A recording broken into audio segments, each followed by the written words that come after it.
In this video, I will demonstrate the wet-on-wet watercolor technique. The first thing you're going to do is use pure water to paint the areas where you want the colors to go. Be careful to avoid any spot where you do not want the paint to flow into.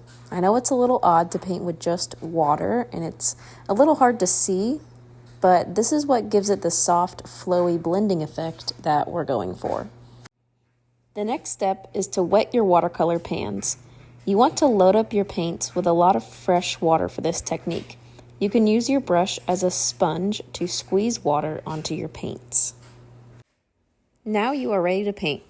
Load up your brush with your desired color and drop and swoosh it onto the wet paper. Because there is water already on it, the paint will flow out and blend beautifully where you drop your brush. It's always good to have a paper towel nearby so that you can blot any paint that ran off into areas you didn't want it to go. Work carefully and think about the direction of the flow of paint. Feel free to experiment with mixing paint colors in the lid of the palette. With this technique, it's always good to stick with analogous colors. Remember, analogous colors are neighbors on the color wheel, and usually no more than 3 or 4 colors will do. If you mix too many colors with this technique, you could end up with an undesired, muddy brown color.